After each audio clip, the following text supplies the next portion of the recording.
Well, the publisher is initially he responded very enthusiastically, but now he's a little quiet. So I'm going to remind him now. I don't know. We'll see. Yeah. Yeah. Is someone in Delhi or in Pune or where? In Delhi. Achha. In Delhi.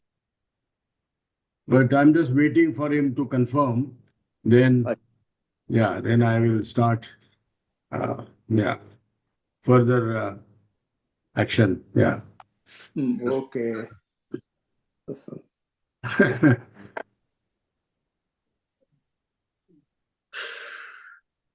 We would like to start the program now.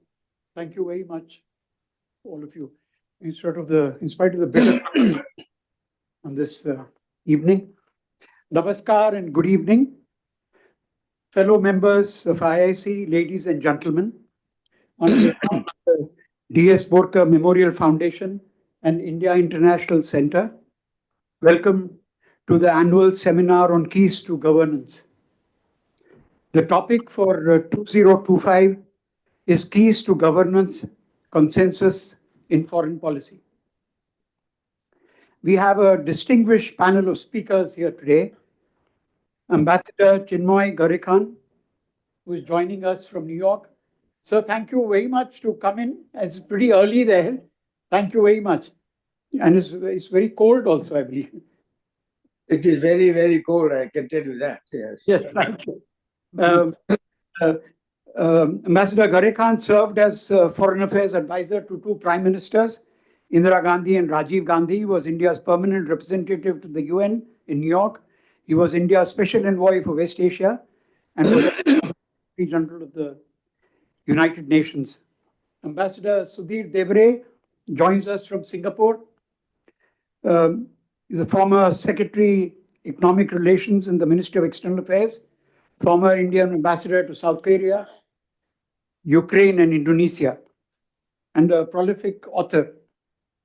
Ambassador KP Fabian, former Indian Ambassador to Italy and Qatar, presently Professor, Indian Society of International Law, New Delhi, and Symbiosis University, Pune.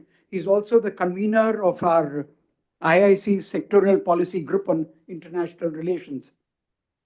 Ambassador Ronen Sen, former Indian Ambassador to the United States and Russia, served 4 Indian Prime Ministers as Joint Secretary. That's quite unique, isn't it? Serving 4 Prime Ministers. The Rajiv Gandhi, VP Singh, Chandrasekhar, and PV Narasimha Rao. And between the 4 ambassadors, I calculated, we have 169 years of illustrious diplomatic service. 169 years. And then we have Professor Anuradha Chenoy, former Dean and Professor, School of International Studies, Jawaharlal Nehru University. And yours truly, Suhas Borker, shall moderate the discussion.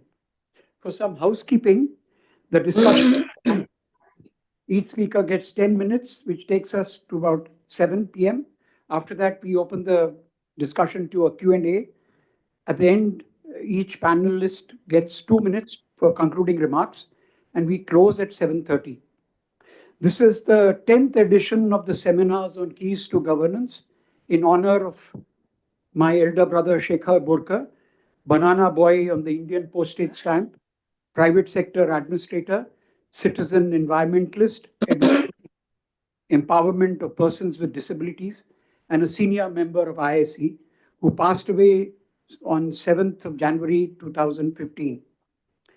The earlier 9 seminars which we've held in this series, Keys to Governance, were on compliance and delivery 2016, political will 2017, constitution as ideology 2018, education as empowerment 2019, steel frame 2020, independence 2021, constitutional morality 2022, social and communal harmony 2023, and free and pluralistic and independent media 2024.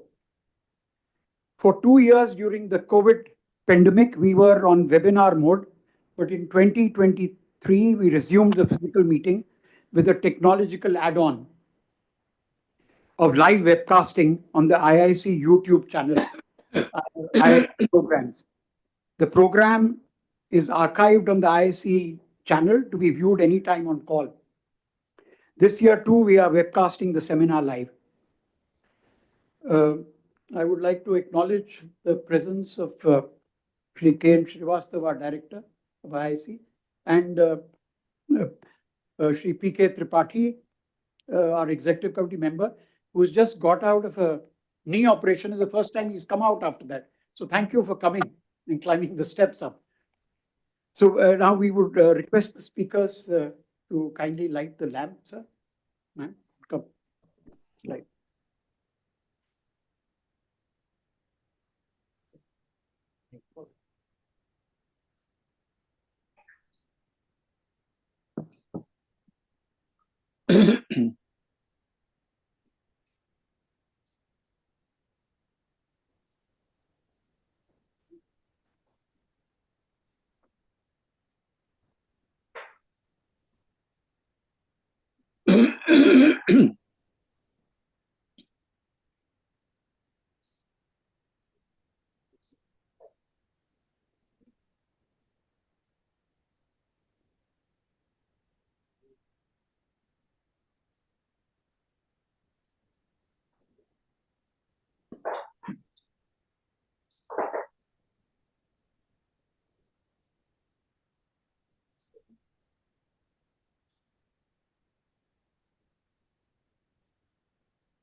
Now present Angavastrams to our speakers.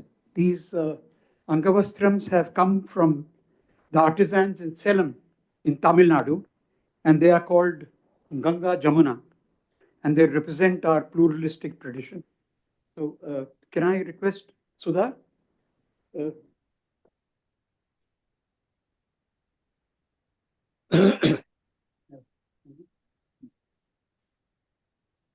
Master Gharekhan will be Angavastram and do a Master Devare.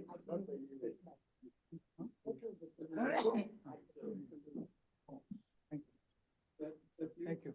Thank you.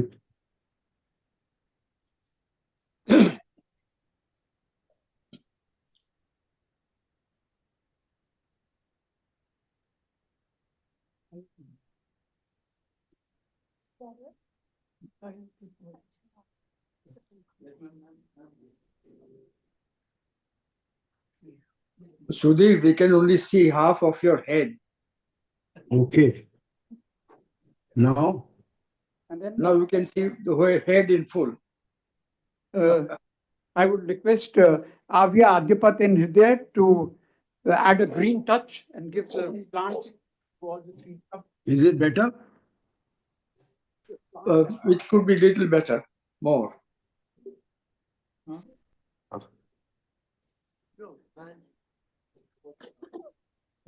Now?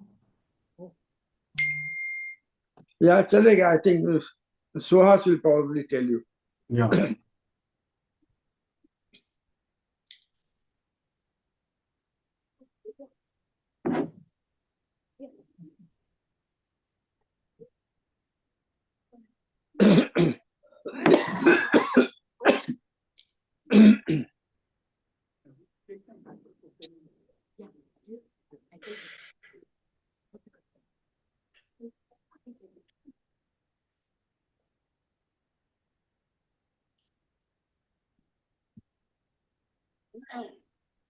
Now we just to say a few words on the topic before us, the keys to governance, consensus in foreign policy.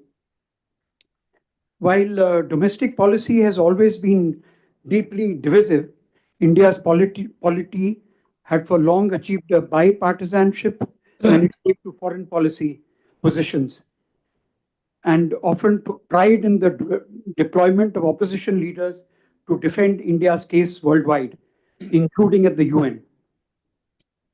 The proper platform for the government to assert foreign policy or for the opposition to air its differences with it is probably Parliament. And it is hoped that the leaders will reflect on the potential damage to India's credibility. They go on a campaign propaganda mode. And it is important to restore a more enduring consensus on international relations.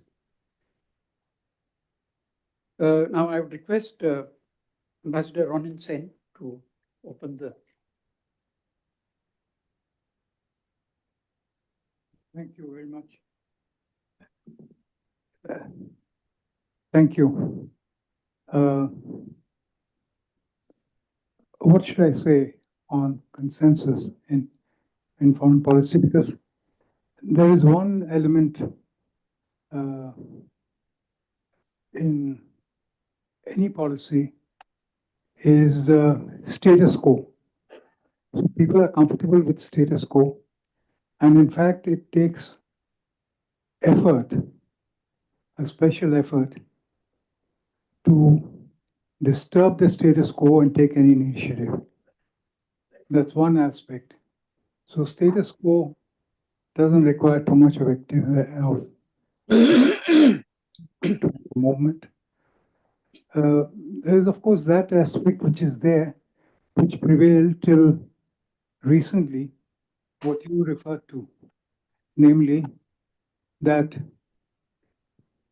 on foreign policy, that is on foreign soil, even if you have differences in foreign policy, you do not air them abroad. And that used to be followed, but that is also changed now and linked with diaspora activities. Where there again, there was a sense of unity, even in the diaspora, but now it's becoming more and more according to religious, regional, and other affiliations. And we witnessed, there's another aspect also, as you said, that during a time of differences, changes in government, there was a great sense of continuity and on basic policies and on foreign policy, as well as naturally by extension on national security policy. There again, you had differences for the first time, I think, and I witnessed that, and in a way became involved with that.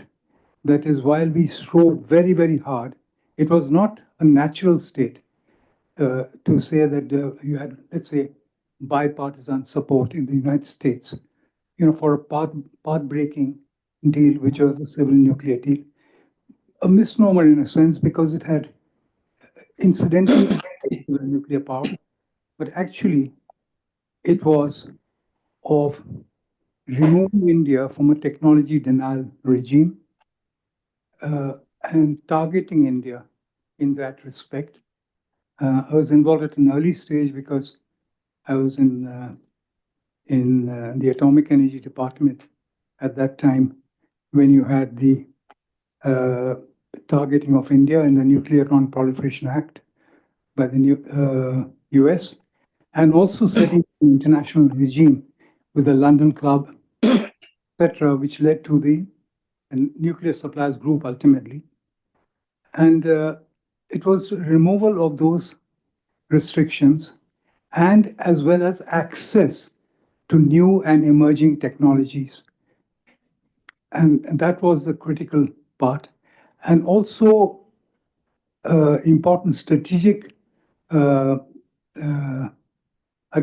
initiative that removed, that means we could be a non-NPT country and yet be recognized as a state in possession of nuclear weapons. So those were major advances. And in a sense, the US initiative opened up India to the world in all these areas because the restrictions were across the board. So there you had bipartisan consensus, but you had great divisiveness in India on the same issue, which led to an opportunistic alliance with ideological opposites. That is, the BJP on one hand, and you had the left parties on the other, completely ideological opposites, getting together tactically to try to oust the government, and that failed. That's a different story. But there has been continuity in other respects also.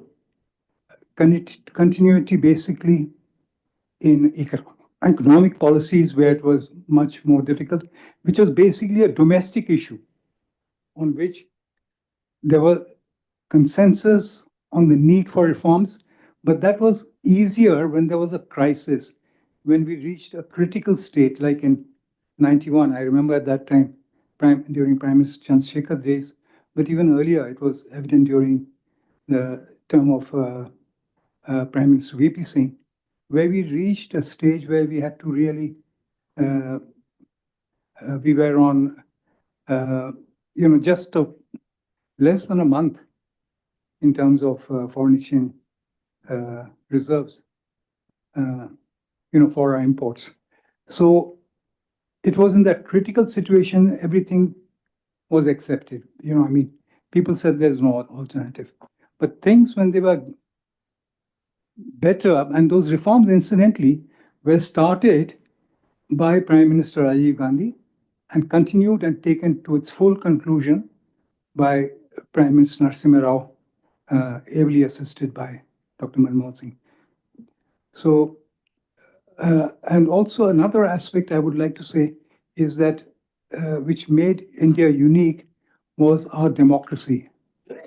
Our democracy and our democracy, there are many other democracies, but we are the most diverse democracy in the world.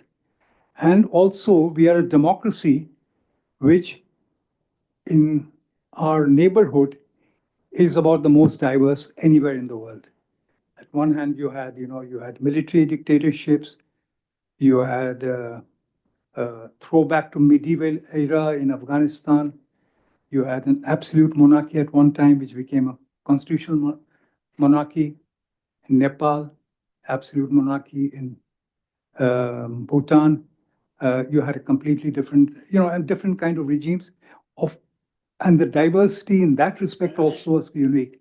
So we had democratic credentials, which made us strong, but we did not try to impose that in our neighborhood as they did as it happened in Europe and elsewhere. There's another dimension also, because we are not just a pluralist state, but we are a federal state. And I mentioned that very briefly because sometimes that aspect is ignored, because in terms of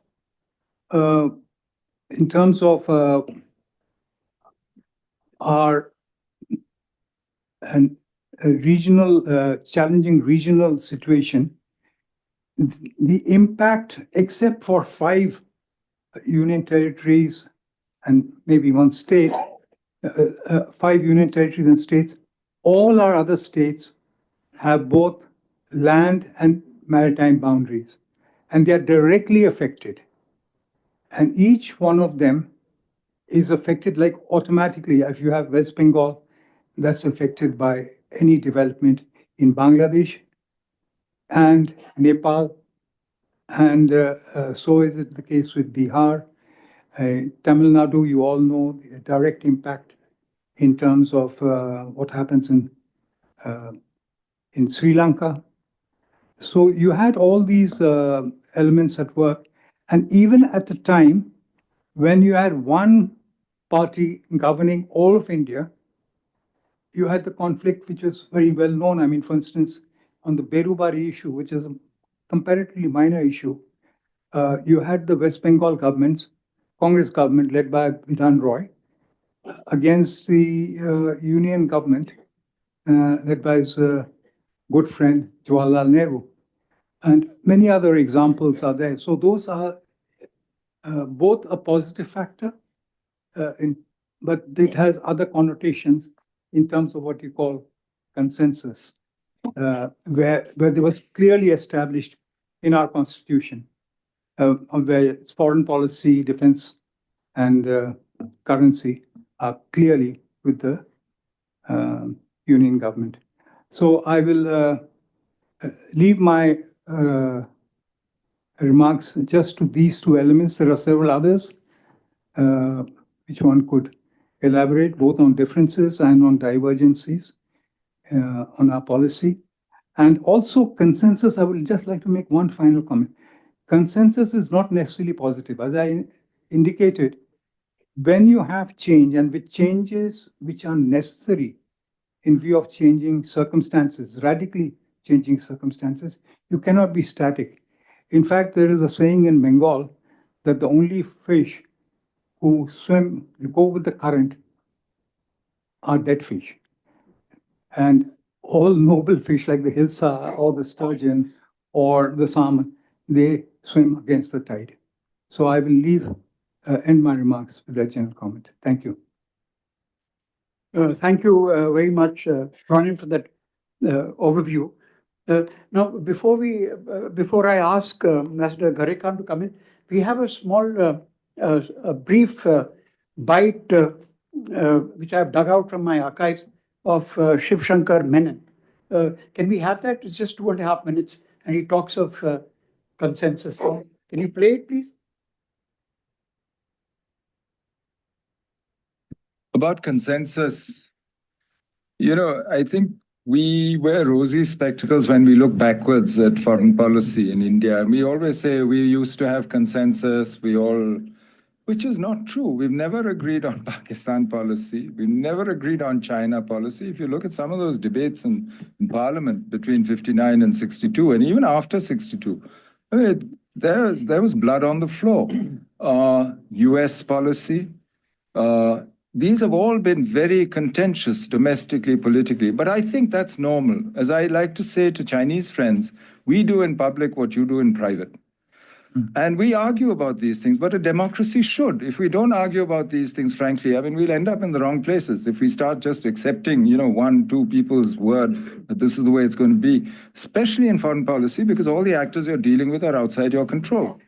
It's not like domestic policy, and really the levels of uncertainty are so much higher. There's no enforcement of international law. So I think you really need to look at it slightly differently. The problem is, and I think most good leaders have recognized that you need to build that consensus around foreign policy because it makes implementation and better, but it also makes other people take you more seriously. One reason why, I describe in the book how Prime Minister Narasimha Rao insisted that we consult various people within his own camp, but also outside, while we were negotiating the agreement.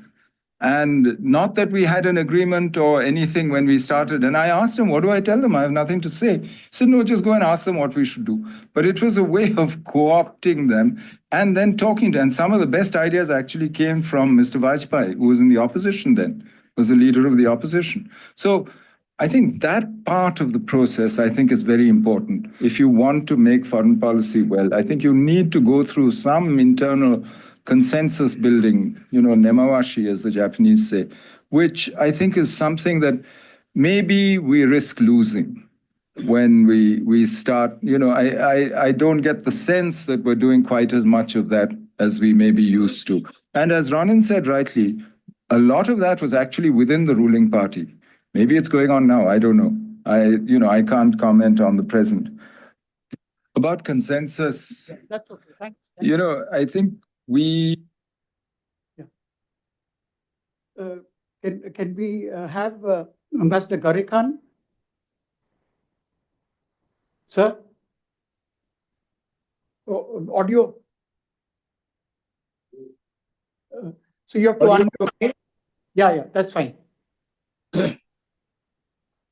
Okay, yeah. But I think you are looking to your left because I think my picture comes on your left. So it is, I feel rather strange talking to you guys, because you are all looking to the left, but not looking at me, that the speaker.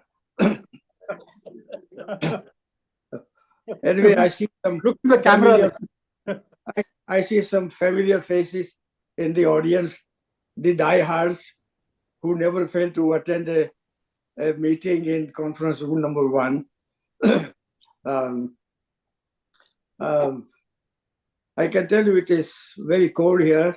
I'm wearing my gown and it is about -8 degrees right now where I am. Thank you for inviting me, Suhas. For consensus, I think we have first to be clear what is consensus. What is the meaning of consensus? Obviously, consensus is not unanimity. And so consensus implies that all the players in that, on that particular issue, broadly agree on something, but they have rather strong views on other aspects of the same problem, but they are prepared to live with those not being taken care of. And I think I have I'm going by my experience in the movement of non-aligned countries. That movement, incidentally, is now quite dead, and our Prime Minister never attended any meeting of the non-aligned meetings. But the consensus is that if there is the declaration or a paragraph or a statement, some countries have very strong views, and then everybody else pounces upon those dissidents and say, please don't hold up a consensus. So consensus really means the absence of very strong views by some participants. And I don't see any for consensus. The chair in kind of meetings, or the ruling party in our case, has to make an effort to persuade the opposition to join in a particular policy. I think that effort, I don't see, at least I'm not in India now, I don't see that effort being made by the ruling dispensation. But consensus, is it good in itself? I think, as if I understood him right, Ambassador Shivshankar Menon, I think he said that consensus is not necessarily a positive thing. So, as you said, I think as Ronen said, that there was and still is consensus in America of to have good relations with India. For various reasons, they need India in the confrontation with China. I'm not so sure that there is consensus in India to have very close relations with the United States, amounting almost to an alliance. Similarly, there is certainly no consensus in India about the government's approach or policy towards what is going on in West Asia. And I think that what is going on in Gaza is absolutely horrible, but I don't hear much from the government benches showing their dismay or unhappiness or some strong feelings about what Israel is doing in Gaza. So I don't see any particular consensus developing in the process of being developed in our country. I think that we used to say, when I joined service in 1958, we used to be very fond of saying, oh, there is consensus on foreign policy. In Nehru's days, there was consensus on foreign policy. And since we were all rather new to the job, we all went along with that. Yes, it's such a nice thing to have consensus in foreign policy. But was there really consensus? I don't remember seeing a big discussion in the parliament about all those things.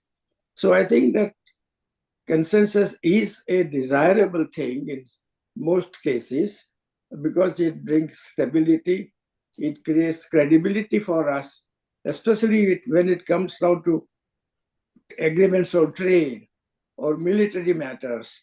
If there is consensus, then the other governments will realize that India is a stable country and whatever India does vis-a-vis some foreign country will last. It will not be disowned by successive or successor government. And to that extent, I think consensus is very important. But consensus for the sake of consensus, I think, is not necessarily a healthy thing. I'll end there. Thank you. Thank you very much, Ambassador Gharekhan. I think you've got the nuts and bolts of its stability and credibility dealing with the other powers, if you have some kind of a degree of consensus which they see. Now I would request Ambassador Devare. Thank you. Thank you, Suhas. First of all, I would like to thank Suhas and the Borker family to have invited me at this seminar, which is in fact a kind of paying tribute to the memory of his brother, Shri Shekhar Borker, whom I had the pleasure of knowing, meeting him. He was a very amiable and gentle person with a great sensitivity of mind and sensibilities. So I offer my tributes to him on this occasion. Well, with respect to consensus in foreign policy, I think it is fairly axiomatic that foreign policy to be projected effectively, it needs a broad consensus on national issues or issues of national interest, because if promotion of national interest is the foreign policy, then I think consensus is really necessary. But is there always a consensus on foreign policy? And as the earlier speakers have pointed out, we did not have that. It's my reading too that generally speaking, on foreign policy issues, people in the country or media or even opposition, they generally go along with the government because the government is believed to be the guardian of security, custodian of sovereignty and territorial integrity. And therefore, despite their strong views about particular issue, it has been the common experience that there has been a bipartisan support both within India as well as on the foreign soil when it came to a foreign policy projection. There have been, of course, many situations, be it concerning China, Pakistan, or superpowers in the olden days, the US and Soviet Union, that there were sharp differences between government and the common people, opposition, media. But the people were generous enough to side with the government. When we had situation in Sri Lanka in the 80s, when there was no consensus, and yet the government went ahead with a particular line of action which ended in a big disaster. Nuclear deal was one issue in the early part of this millennium when there was for the first time no confidence motion against the government, which the Manmohan Singh government very boldly handled and won, and as was described by Ronen just now. I think that really opened India before the world, and that was one of the contributions of this nuclear deal signed with the United States. I think the main issue in discussing consensus is, can a democracy like India take a foreign policy line without consensus? A consensus which is very often in the parliament not fully expressed or finally put under by pressure. I think, to my mind, government cannot do that. A democracy certainly cannot function effectively without a broad agreement, broad consensus. It doesn't have to be agreement across boards, but on the basic values and principles. And the consensus has therefore to be achieved or created through a patient, painstaking approach towards a particular foreign policy or a situation. And I think we have done that in past, be it the Bangladesh war in 1971, or the Chinese invasions of 1962 and latest aggressions, Pakistan's cross-border terrorism, and recently, even in the Russia-Ukraine war, India's decision to take oil from Russia. I think there was finally a consensus which was arrived at after considerable media and media discussion and government's projections. I find one major difference between a bilateral foreign policy issue about which we discuss consensus and issues of multilateral interest. And while both are difficult to handle, you cannot really achieve consensus easily, it is particularly hard to achieve consensus on multilateral issues of global interest or global commons.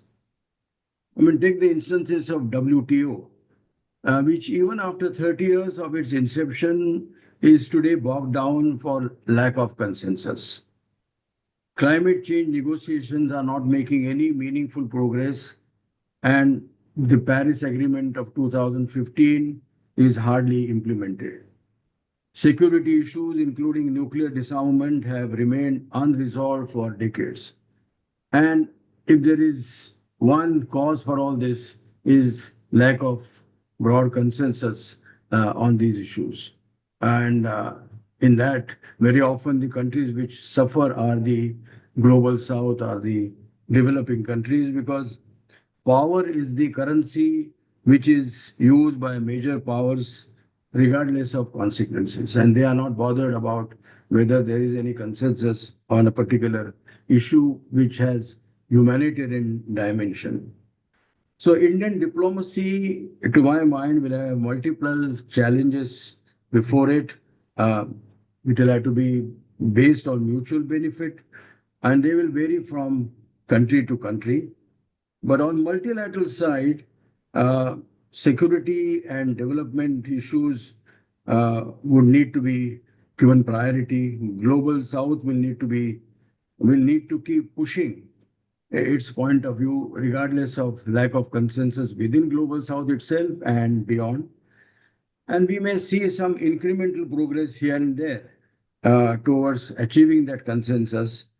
So priority will have to be for us to retain that consensus and expand it with a sense of priority. I will stop there. Thank you.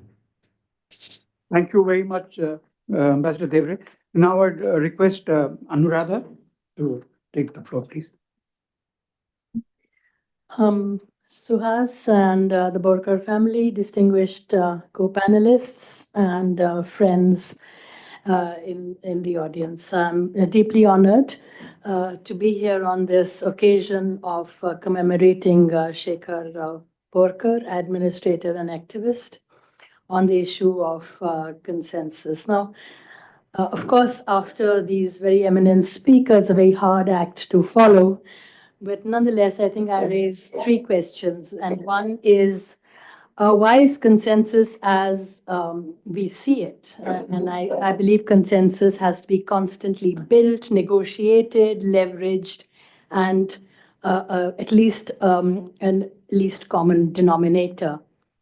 So I think that at the current situation, why consensus for Indian foreign policy is important is because we are living in an extremely volatile international system where the global political economy especially is shifting into an era of protectionism, of very aggressive naked capitalism and power, where value chains are shifting, financial flows, and the kind of currencies, trade in national currencies, sanctions, etc., are being very aggressively used. And plus, there is an attempt on the creation of new financial and multilateral institutions.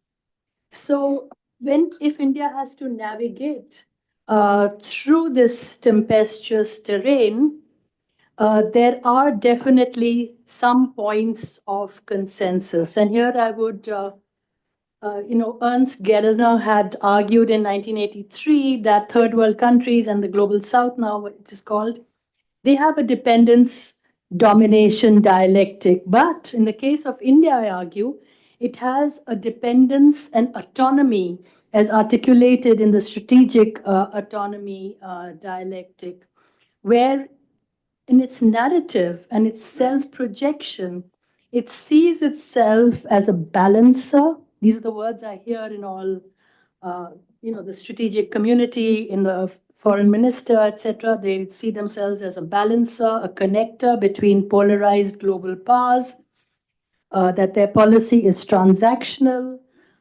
It is between, it's multi-vector, so they can engage with all sides, that they are a tough negotiator. They're hard on that. And yet they play a very important role in Asia and in the Indian Ocean and the Indo-Pacific region. They are still remain for peace, for international law and organization. So this is the broad narrative. And in this broad narrative, there is consensus. So of course there is also, and that's reflected in its role with vis-a-vis, India's interest in constructing the BRICS, not just being part of it, but insisting on it being part of those key countries which are continuously constructing it, which definitely reveals some of this narrative as behavior and as policy.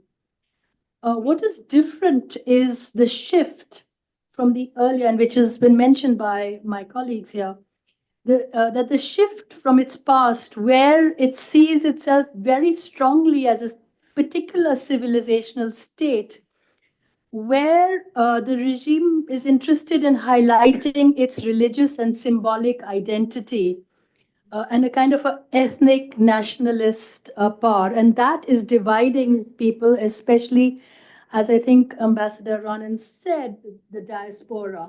That should be this one particular image, should that be the image of India, which is actually a very diverse country, as opposed to, reflecting one dominant kind of symbolic ethnic identity. So there is this consensus, but there are also, I would argue, my last point, are actually points of concern which come from different communities. These communities, for example, it's already been mentioned on the Indo-US nuclear deal, and especially the logistics exchange program, the LEMO, all those agreements, there was very deep division which led almost to the fall of a government and debates in parliament. So there was no consensus, and I think that division to some extent remains, even though the strategic and the dominant elite is interested in taking that forward, and it has. There are some concerns about it, though.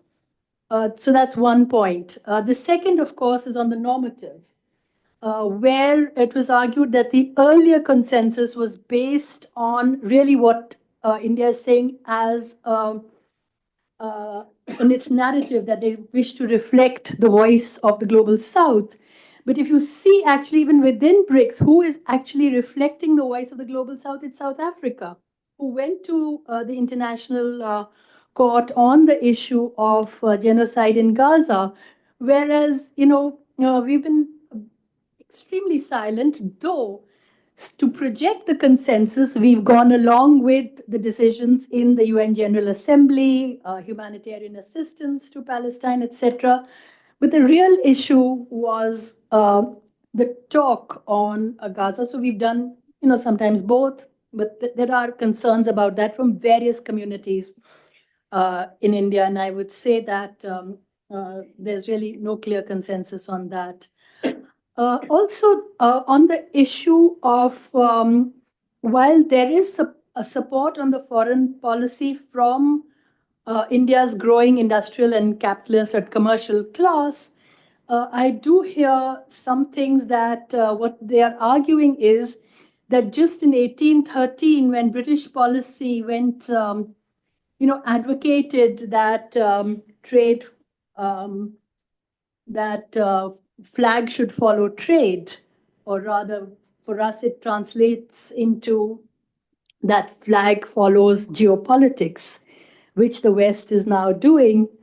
They believe that India is doing the opposite in many cases, where in fact, flag is first before trade. So it's their interest of their perceptions of geopolitics and security, and that comes sometimes in the way of trade. And that came, for example, when India's business class actually pushed for a better relations with China. So that's been the other issue. The third issue of concern is the fact that civil society and public and that whole belief that there should be public diplomacy, I think that has declined. Civil society doesn't have much of a say in or even dialogue because opposition is seen as hostile as opposed to building a consensus. You can argue, negotiate, and come to some point.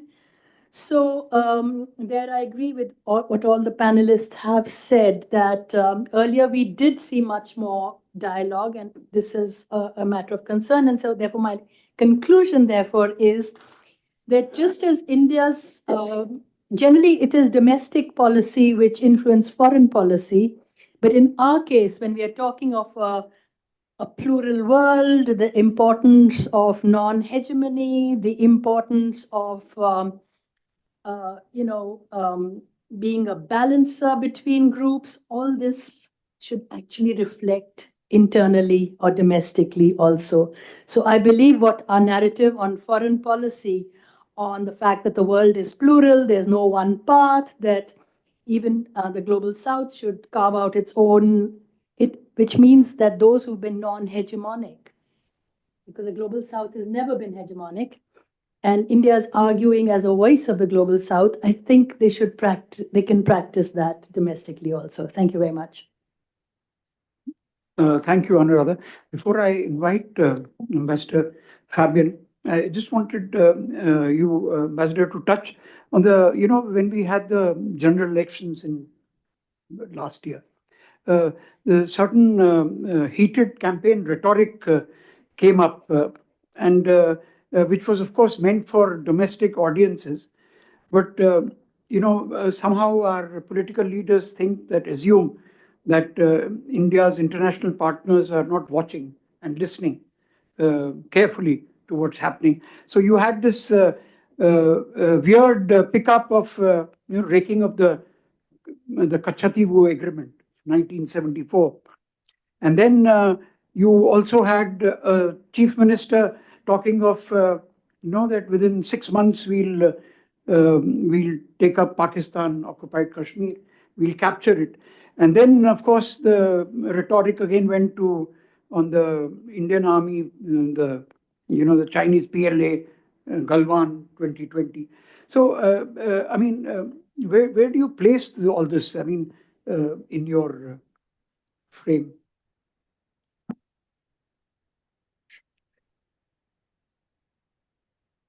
Trustee Suhas Borker, eminently trustworthy. Suhas Borker family. And let us start with a consensus that we are also fortunate to be here. Since, in the case of Shekhar, consistently meaningful themes have been chosen over the years. And to be greeted by 3 generations of Borker family is a privilege and a pleasure. So that is the first consensus. Now, coming to the point you made, I shall certainly try to touch on it. But, Ambassador Gharekhan had expanded. He had drawn attention to the big picture.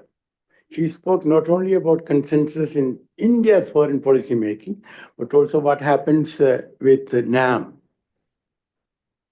In other words, we should look at this from a broader point of view. Now, one question. Is consensus always good? Consensus on foreign policy is always good? My answer is consensus per se is neither good nor bad. Let me give one or two examples. There was consensus in the West about the Cold War, that Stalin was a demon. He was about to attack Western Europe. Well, he had no intention, and certainly he had no means. And it has been established.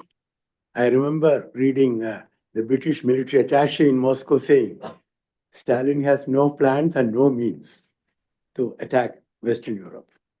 He was realistic, He may be cruel, but he was always realistic. So that consensus on the Cold War, which Truman developed, well, was not a good idea. And in that context, how many millions have been killed? People speak of Cold War. Wasn't it a hot war in Korea, in Vietnam? And how many millions?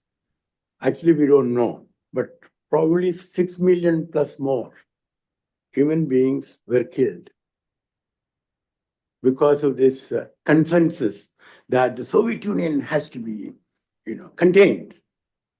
It's going to attack us. So consensus can be good, it can be bad. Now, 1971 war with Pakistan. Again, there was consensus. Well, it was necessary. It was a good, the result was good. So that is another instance. Now let me give you one more instance of a consensus which can be awfully wrong. Japan, Imperial Japan, the Greater East Asia co-prosperity sphere. Actually, Japan wanted to dominate East Asia and Southeast Asia, and even some parts of India. And then what happened? Hiroshima and Nagasaki occupied Japan. But let us be very clear. There was tremendous support in Japan for the Greater East Asia co-prosperity sphere. Good. Now, coming to consensus, another question. How do you arrive at consensus? You can have consensus, we can have consensus if we have an open discussion. If we respect each other's views. If you permit each other to speak, and I listen, you listen. And then we try to work out something. But if one party wants to dictate and then use the media or other means to generate support, well, that's not consensus. And that can be often dangerous. Now, another thing is that, again, to go back, 1991, we had the evacuation from Iraq and Kuwait. There was consensus. All organs of the government, the civil society, the central government, the state governments, NGOs, everyone worked together. No questions asked, hey, why should I do that? You're asking me to do that, but why me? No. So there was consensus. That was a happy consensus. You see, everything went off well. Now, is it possible to have consensus all the time? Because to have a consensus of foreign policy issues, there has to be an open discussion between the government,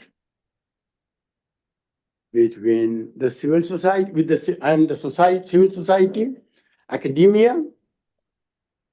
After all, the academia, they look at classified documents and they tell us how something went wrong or something went right, with the advantage of hindsight.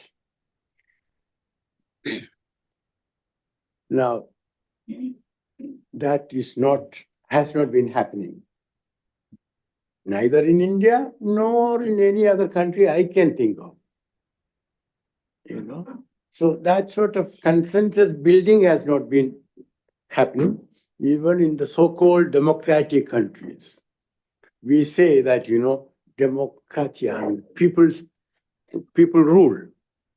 No, they are just given a chance to vote once in a way. And then those who are voted, they think, well, they are free to do whatever they want. I'm exaggerating. It's not always the case, but it's often the case. But let's also look at it contextually. If you are in the government, you have to take decisions. Telegrams are pouring in. Crises are happening. You have no time to build up any consensus. You have to act, and it is for the government to act, taking into account, of course, the views of the rest of the society, taking into account, but that cannot be the deciding factor. Another problem is that the government cannot share all the facts with all the people all the time. It is not possible. Certain matters have to remain confidential. Incidentally, in that context, I should say, there is a most disturbing tendency of what one may call a toxic variety of public diplomacy. President Biden called somebody a killer, and then he wants to have a summit meeting with him. He called somebody else an autocrat, and then he wants to have a summit meeting. Well, is it diplomacy? So we have to go back to classical diplomacy, discrete classical diplomacy. Even now, we say Bangladesh. It's mainly through the media. The two are not talking to each other seriously in a diplomatic sense. It is good that we send our foreign secretary. Correct thing to do. But we have to follow up, and perhaps the best way to de-escalate, because it's neither in Bangladesh's interest nor in India's interest to see this escalate. The best way will be to appoint a special envoy by Delhi and by Dhaka without telling the media. I hope the media friends here will pardon me.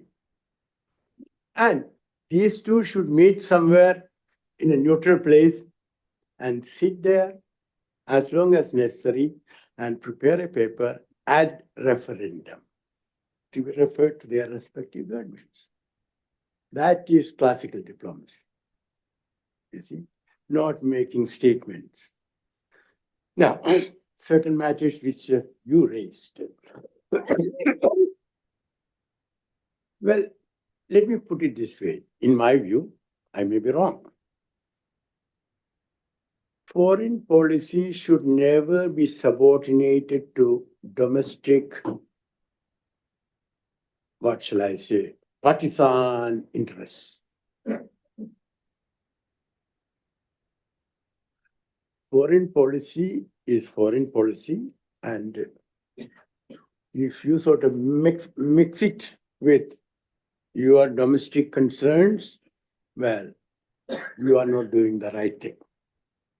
Well, now, does it mean that it doesn't happen? No, it happens.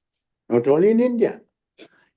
You see, when Obama was there, that nuclear deal with Iran was in America's interest to prevent Iran from becoming a nuclear weapon power. Trump comes, it's the most disastrous treaty ever signed by the United States. So here comes a basic question. Who decides policy? The textbook answer is national interest. Foreign policy is decided based on national interest. But then, let us dig deeper. Who decides what is the national interest? And quite often, not always, quite often, it is the ruling establishment that decides what the national interest is. And that means the ruling establishment wants to remain in power, thinking of the next election, thinking of the polling, which takes place, opinion polls and all that. But having said that, there are also the historical instances of consensus on foreign policy. For example, Tsarist Russia, Soviet Union, and Russia, they all want to have get out of the Black Sea, the straits with Turkey controls it more or less, in a freer way. They had that interest forever, In fact, in that context, let me just, the last point, you speak of the Ukraine war, Crimea. Historically, Russian Navy went there in 1784. Something else happened in 1784. The United States became a member of the international community in 1784, Treaty of Paris. The Russian Navy went there because they wanted an ice-free port for their national security. And later, Khrushchev, for his own reasons, transferred it from Russia to Ukraine, 54, 55. Then later, Ukraine became difficult about giving access to Russian Navy. And at some point, Putin concluded that he had to act, that he had to annex Crimea. So you see a certain long-term continuity of foreign policy. You see, and all that, on Crimea and all that, there is great consensus in Russia. So let me end here. Compliments for organizing this. And what you have been doing is to compel us to think. And that is always necessary because at times we become lazy. We tend to be satisfied with the rhetoric in the media or elsewhere, and we forget to think. Thank you, Suhas. Thank you, Borker family. Thank you, Ambassador Fabian, and especially for putting those bookmarks of history, speaking. Now, we would like to open the discussion to the floor. And so can we have the first question? Yeah, please go ahead. Just identify yourself. Can you put the camera there? Yeah. My name is D.K. Giri. I'm a student of international politics. The last speaker proved that he was a diplomat, but now he's a professor. His depth of analysis and critical analysis of the topic was quite impressive.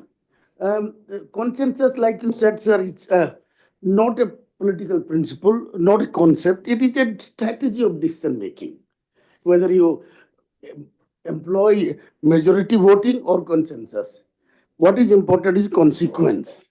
Anywhere you are based on consensus, it has led to a standstill position. European Union applied qualified majority voting. But you use the word consensus when you think of the opposite, the tyranny of majority. But again, in Security Council, we are suffering the tyranny of one country. One country can veto the entire thing. So these are decision-making structures. So I think in foreign policy as well, consensus is perhaps wherever possible, but it's not necessarily desirable. That's my comment. Thank you. Would like questions to come in. I mean, restrict your comments, please. Yeah, come on. Thank you for considering my question. My name is Shri Sharma. I'm a research intern from Center of Geoeconomics for the Global South.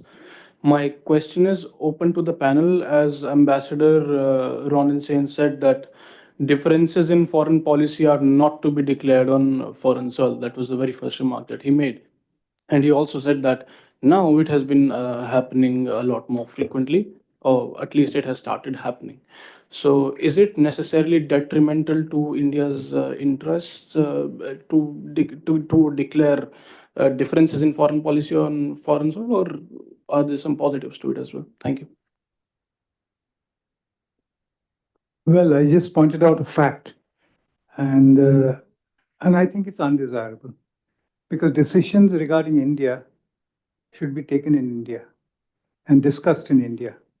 It should not come to us from outside India and certainly not be dictated, but it shouldn't even emanate ideally. I'm talking of ideals, but now it's different in the sense of also because you have the social media, because you have pre-packaged decisions and it's hit and run type of thing. I mean, you just say something will be a little bit of fabrication is woven into it, and then you deal with the consequences. So earlier, without social media, it was a different thing. Today, with social media, it acquires another dimension. But necessarily, I'll give you sometimes, if we said on, let's say, 1971, was there consensus? It was done brilliantly by Prime Minister Indira Gandhi. I mean, diplomatic, military, the PR part, the visiting foreign capitals. But let me tell you, one of the central features was the Indo-Soviet agreement. I was handling that at that time with my boss, was D.P. Dhar. The impact of the treaty, Indo-Soviet treaty, was not so much only its content, but it was the timing. If it had not been kept secret, even in the cabinet, people were not in. They didn't know about it, except the last moment, just before announcement, they were told about it. But that had that impact. Otherwise, it would have zero impact. All, let's say, are disarmament moves.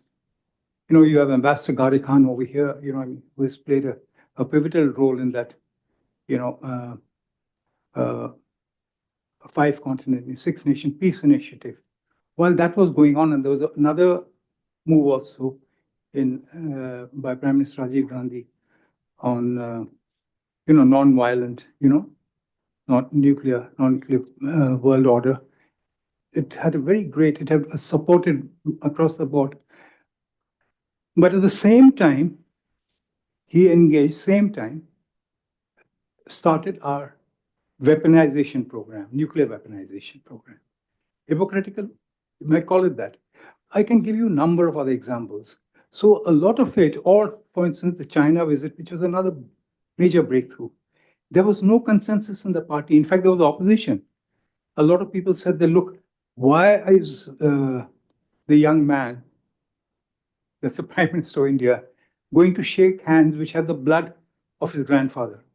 I mean, those kind of emotional things, emotive and all that. So there's no consensus. Some of our best moves was without consensus, or even the Maldives operation. So, because that was done through the night, he stayed away.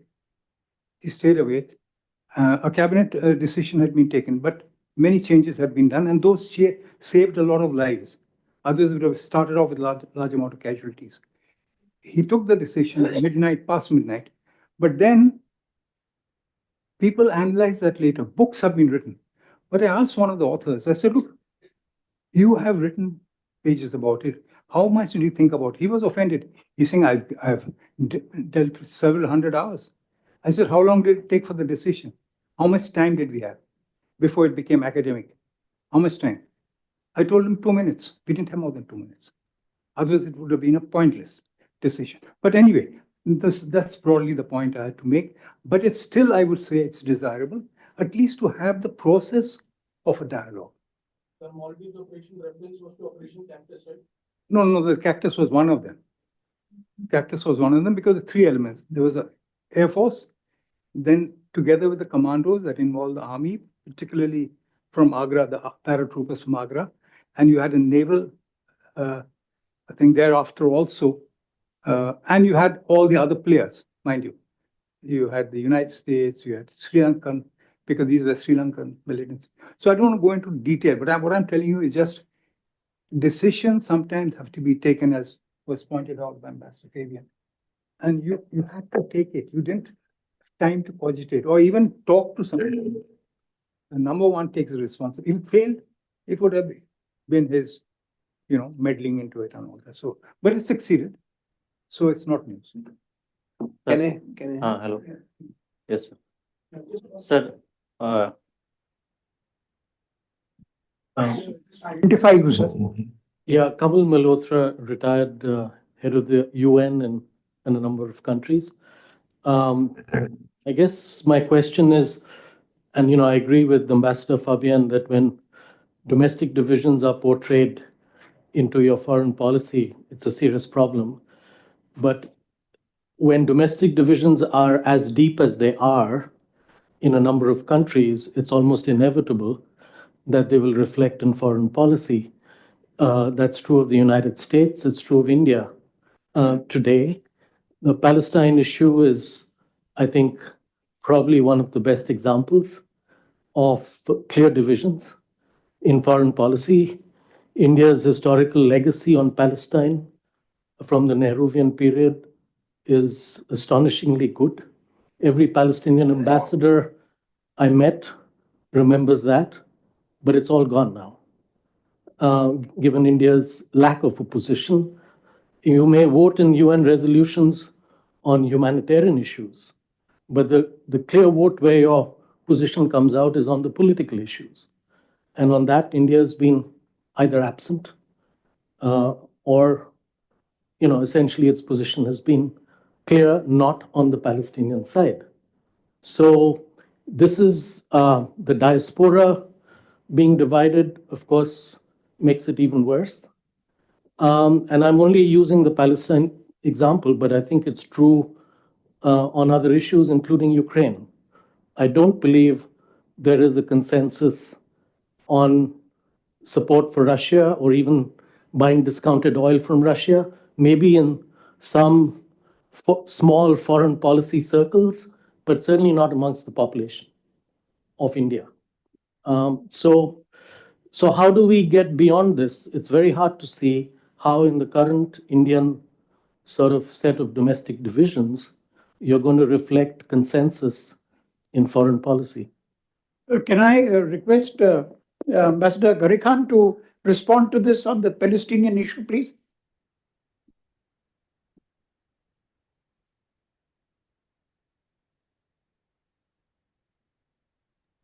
Yeah. I'm afraid I'm not very clear as to what the question was. Quick question, if I can just summarize, what is the way forward for India, given the deep domestic divisions, which inevitably reflect in its foreign policy? How does India move towards consensus in the current context, especially on a situation like Palestine, but also on other major foreign policy issues? Yeah. Well, I think the answer, I think it was given by Ambassador Fabian or one of the other panelists, is to make, first of all, the party in power, the government in power, has to make an effort to talk to all the players who may have something to contribute to the formulation of a particular policy. There has to be a genuine effort on the part of the government to develop a consensus. And now I think, I personally think that there is no such effort being made right now because the government has tremendous majority. And as also Mr. Fabian had said, that after all, it's for the government to take a decision. It's only the government which will decide what is the national interest at a particular point in time. So the first you have to ask whether you really need to develop a consensus. But the answer to that question, if I understood it right, is there should be a genuine desire, genuine wish to develop consensus. And if that, and if you succeed in developing that kind of negotiation, the talks among all the parties concerned, then you can develop consensus and move forward. But at the moment, as I think you said, there is no consensus on the policy towards West Asia. And even Ukraine is a kind of debatable point. Some people in India may feel that we should go all out and support the West in its criticism of the Russians for what they have done. So while others may say that no, I personally think that the government has taken the right approach as far as the Ukraine issue is concerned. So the answer, I think, is that you must want to take the necessary steps to develop consensus. And if that is not there, then you will not succeed in developing a consensus and moving forward, as you say. Master Fabian? Sir, One the one question. Thanks for sir wonderful lecture. one Sir- second. Let him answer that, then we'll come to you. Very important point was raised about domestic divisions and their impact on foreign policy. Well, democracy means a pluralistic society with different opinions. Democracy cannot have uniformity. Democracy doesn't mean that what the government says people should always accept. But having said that, the point I was making was different. The point I was making in response to your question was that no government should subordinate foreign policy to domestic considerations of gaining, and I use the expression partisan interests.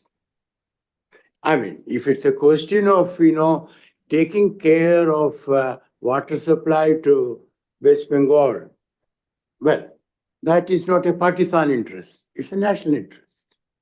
But there are partisan interests when there is an election going on. And Kachativu, you see, Kachativu was settled long time ago. There was no point in raising it. And as you know, Colombo said, we are not worried about it. This is all part of the electoral rhetoric. So that is the point. But your point about, there being domestic divisions which have an impact on foreign policy formulations, absolutely well taken. Sir, my question is about, sir, myself. Yeah, sir. Is that sir? Sir, myself, Dr. Madan Yadav, I am professor in political science, IGNO headquarter. Sir, whatever the idea, quote unquote, the consensus, sometimes the decision-making process, whatever the different institutions, involvement of the different institutions in the decision-making process, the foreign policy. There is sometimes it looks like the Indian foreign policy unilateral decisions, unilateral decision of the Prime Minister. If you look at the different reference of the cases, recently Indian Prime Minister visit to the Ukraine, is there consensus in the cabinet or Council of Minister or MEA, or it is the Prime Minister himself decision to visit the Ukraine? Second side, After the post-Galwan, Prime Minister has not taken a single hard word or whatever the aggressive steps against the China. But whatever the defense ministry or defense personnel saying the different things, the Chinese illegal activities in the Indian land. Third point, Prime Minister always say, I am protecting the Hindus, all these things across the world. But you are not a time to visit to Bangladesh to protect the Hindus, whatever the minorities, is the other time to visit to the Ukraine. So there is a consensus, or it is the unilateral decisions of the Prime Minister or MEA or whatever the Council of Ministers. Thank you, sir. I'm here. The short questions. One is that you talked about the impact of domestic politics on foreign policy.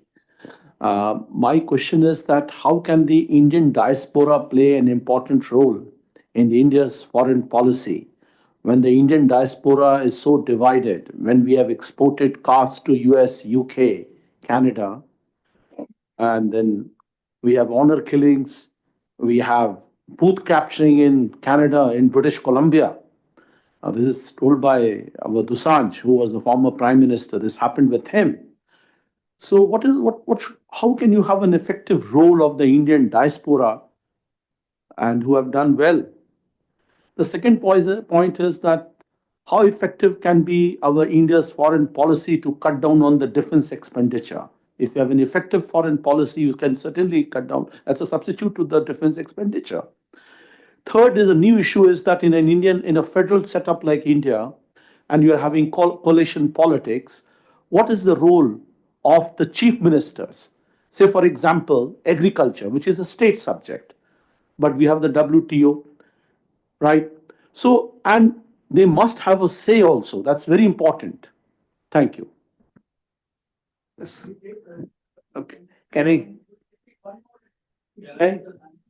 sir? Yeah, go ahead. Sir, Wing Commander Prof. Bakshi. I'm a former fighter pilot and I'm an international instructor for International Committee of Red Cross in laws of war and humanitarian laws. Sir, my question is regarding this point which had just come up regarding India playing a role in the affairs of South countries and creating a common co-prosperity sphere. It came up. Late Japanese Prime Minister Shinzo Abe had suggested to Joe Biden that in Asia Pacific area, which is becoming a strategic area, can India play a dominant role in creating a co-prosperity sphere, so not only to develop, all the countries develop together, but keep the one impediment out from the affairs of these countries, and that is China, because China is creating a lot of problem in the South China Sea, Philippines, Borneo, South India, and Taiwan, and all these countries. Can India play a dominant role in creating a co-prosperity sphere? And what would be a consensus on this within our own country, where various parties are there? What do you think about this point, sir? We'll put it to the panel now. I mean, it's a load which we must finish first. Yeah, would you like to answer any? My personal opinion is that the diaspora should play no role in foreign policy. They are citizens of another country, and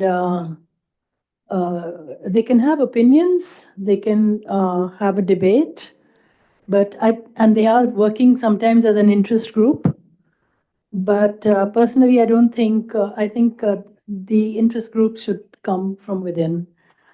On defense expenditure, I agree, there should be a debate, and I'm a supporter of disarmament. But clearly there has to be an international push for disarmament, because these days you can see world over there's consensus by force. All the students in the US, they have no consensus on US policy, whether on Gaza or many other places, but they're being suppressed and not even being given a voice, and a consensus is being shown. But it's very clear There is a complete breakdown of consensus on various issues in these countries and world over, really. On the issue of what Captain Bakshi raised on India playing a co-prosperity, I think I would like to warn you that we should heed this warning rather, that I think the Japanese Prime Minister's argument was for an Asian NATO in terms of actually using these words of co-prosperity. And I think our foreign minister very clearly turned it down in response. He said that India does not have a NATO mentality. And so I agree with him on that, really. And I think there is a kind of a consensus that India should not be part of an Asian NATO, even though they're part of Quad. And again, that has caused some tensions, but it's not really a militarist kind of organizations. Thank you. I'll end there. Would Ambassador Devare would like to pick up any of these questions? Well, on diaspora, my thoughts are that diaspora doesn't really have any responsibility to what they say or what they do in their countries.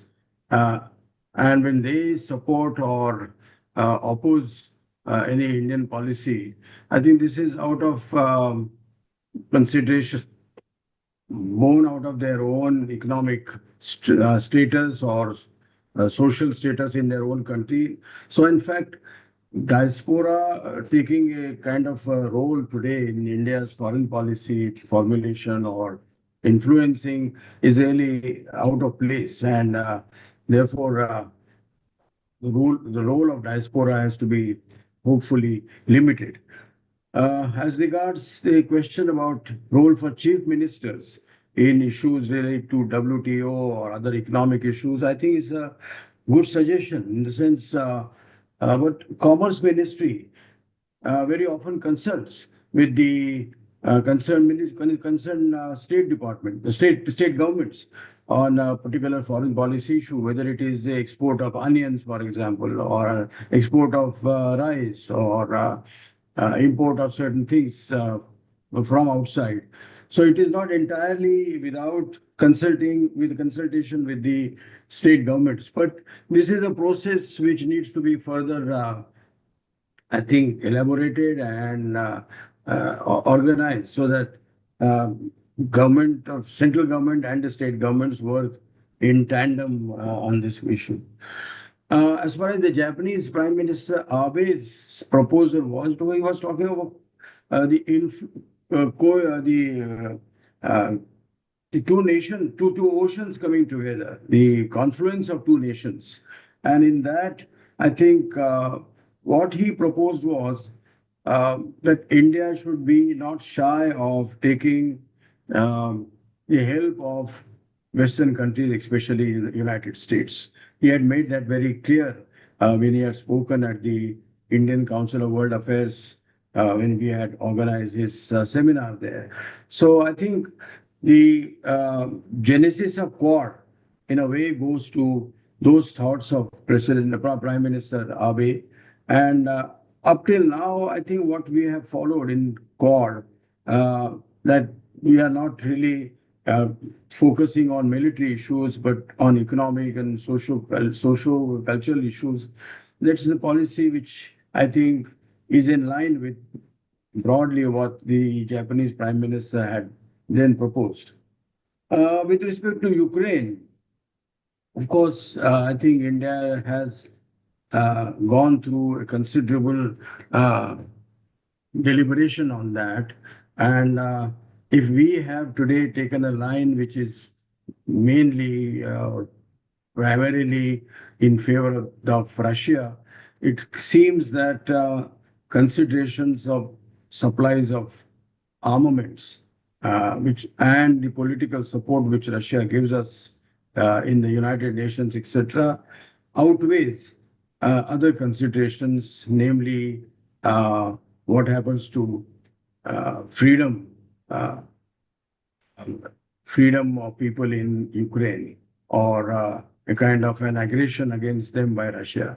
So I think Whether that was approved by the people of India, I think is a different matter. But it was a decision which the government had taken, taking into account multiple factors, especially the close Russians and Indian equation with respect to defense matters.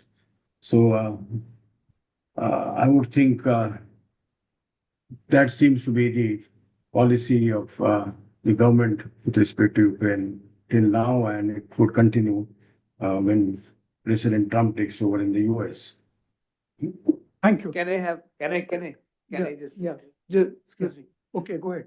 Can I just? Yeah. My name is Ejaz Makbul. I'm a lawyer in the Supreme Court for past 40 years. On the lighter side, let me recite one small couplet कि खुदा महफूज रखे आपको तीनों बलाओं से, वकीलों से, हकीमों से, हसीनों की निगाहों से. But my question to the very, very eminent panel today is that we have a consensus among our neighbors to fight with us, fight among us. And such eminent panel can enlighten us on this issue. As the lady there mentioned that we should not become like Southeast Asia, NATO-like thing. But our entire problem lies with the arms sale or purchase because we fight among ourselves. We can't have a common border. Schengen countries, several of them have got one visa ban. So why can't we also have a consensus to have friendship among us, and we can become a big economic power if we do that? Thank you. Yeah, go ahead. Myself, J.L. Saluja, President, Asia Pacific Union. Very interesting debate which I saw today, domestic issues vis-a-vis foreign policy. Right from 47 onwards, since my childhood, I've seen, we adopted a policy at that time, non-aligned. And in between, many governments changed and they tried to shift towards either east or towards west. The two examples which have been quoted by honorable ambassadors, Ukraine and Middle East, I find we are not moved even a millimeter from our non-aligned. We have seen a stand both in Ukraine, in Gaza also. We have very paying balance because as I once happened to travel with Mr. Vajpayee when he was ex-foreign minister, he mentioned to me, Mr. Saluja, it is very easy to ask so many things, you are sitting in opposition. But when we run the government, our policies are to be decided by domestic issues also. Thank you very much because I saw he raised this point on domestic issues. The question, please. Yeah, my question is regarding Professor Fabian and Ronen Sen, sir. Sir, we have been watching way back from 47 to included Modi government. Nehru had a decision, or without any consideration, not to fight back China. Then Indira Gandhi decided to send back 93,000 soldiers to Pakistan. Then Rajiv Gandhi decided, whether it was consensus or not, to send IPKF to Sri Lanka. And now Prime Minister Modi is having a decision not to talk to Pakistan or not to talk Bangladesh Prime Jonas, and he is having it here in Prime Minister Sheikh Hasina as a political asylum. So who is the best decision maker in consensus making?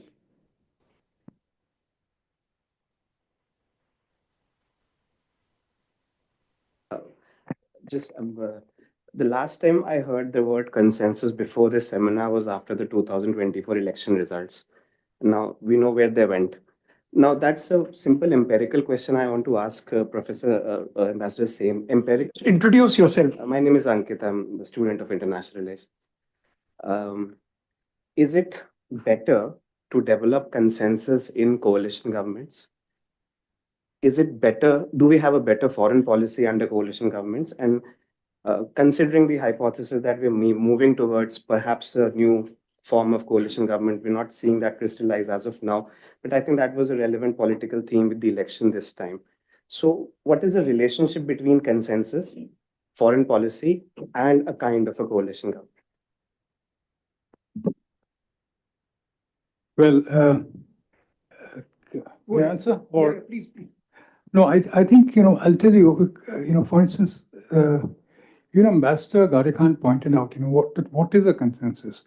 Because obviously some of the main strategic issues, you have to take the call yourself. And even, let me tell you, like when, Pranab Mukherjee, when he was our foreign minister, external affairs minister, and he had held virtually all the other posts, which was the defense, with the finance, all of the posts, leader of the opposition, etc.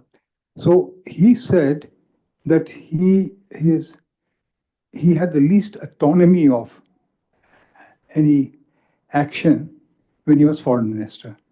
Because when leaders meet, for instance, one-to-one, they don't interrupt their conversation and say, look, let me check with my foreign minister what he thinks so that I can, he can have a group of ministers meeting and then ring me up a couple of days, then we can continue our conversation. It doesn't happen that way. You talk of reality. Even in this age of social media where information is instant, actions are not. And that depends on the person. One of the most important inputs you can give to any prime minister when you're working with him is to give, a sense, not, like a biodata of the person whom he's meeting, but what is he like? Because they're not identical. Like Xi Jinping will not be like Hu Yaobang or his other predecessors. It'll be different. The circumstances will be different, in his own country, in the world. So how will he react? So all those things go into play, and you cannot have these kind of things which, so some decision. But before that, you can, let's say before meeting, you can get some of the views of others. Because even that process is important. And not for the process itself in the sense of I'm showing that I'm having these consultations, but listen to them, because sometimes you can get very valuable inputs. For instance, on the China visit, I said opposition from within the Congress. Very valuable suggestions were made at that time. That time you had BJP didn't, it didn't count in terms of political terms, 2 members of parliament. But some of the most interesting and useful feedback we got was at that time from Mr. Atal Bihari Vajpayee. So it did help.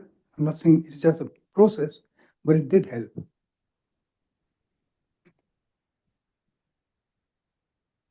Hello, this is Paul Faisal. I'm a student at Hamdard Study Circle.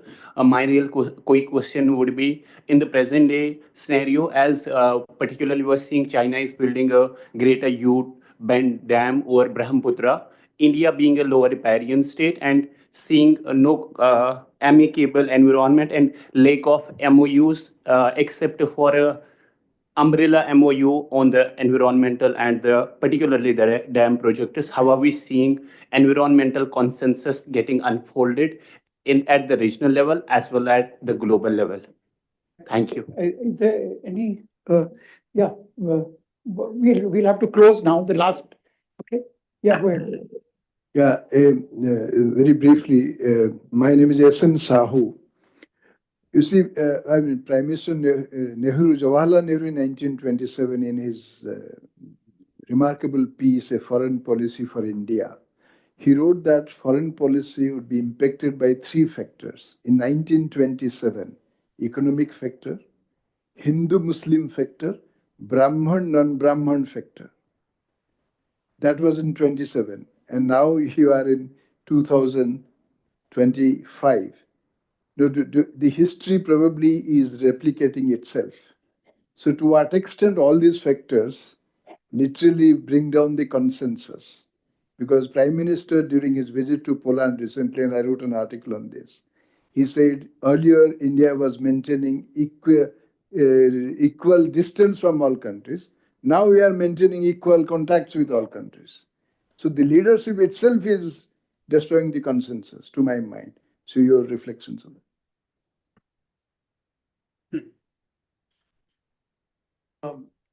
Let me understand the question. The question is, during Nehru's time, we kept equal distance, and now what are we doing?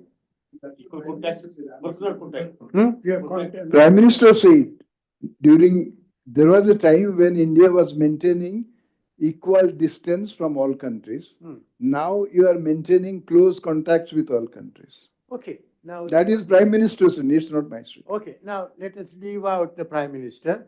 Two propositions. One, India had been maintaining equal distance from other countries in Nehru's time. Proposition one. That proposition is wrong, factually wrong, because it was India which contributed to the resolution of the crisis in Korea.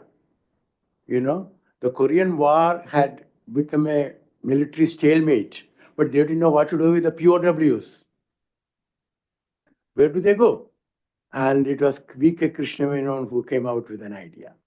Then again, Indochina, 1955, I think, Geneva Conference. Krishna Menon was not even an invitee because India was not accepted. Well, he was on his way to New York or somewhere, but he stopped over. He had a chat with Eden, and he stayed for probably 2 weeks or more. And he worked 18 hours a day talking to other delegations. And the resolution that was adopted was drafted by Krishna Menon. And that was based on a statement made by Nehru in the parliament some weeks ago. So that proposition is wrong. Now, as regards now, we in India are in close touch with world leaders. And I should say that Prime Minister Narendra Modi has been spending a good deal of his time, meeting world leaders, which is a good thing. Now, coming to just one point, that it was a unilateral decision by the Prime Minister to go to Ukraine. Well, that is about how the decision was taken. I have no comment because I don't know anything about it. But I want to make the point, it was a correct decision to have gone to Ukraine because diplomacy means dancing with more than one partner at a time. On that note, I think we'll have to now close. There's so many unanswered questions, specifically on that environment issue with the thing coming up on the Brahmaputra. But anyway, that you can pick up any of the panelists and talk to them over there. So I think we'll close. Thank you very much. It's been a very patient audience. Thank you very much. And so till we meet next year for the next one. And we're going to pick up keys to governance, economic justice next year. So all the best. Thank you. So Morality. I didn't say that. No, you can write out. When you dance, it's not a question of morality. There's no question of morality. Thank you very much. Thank you.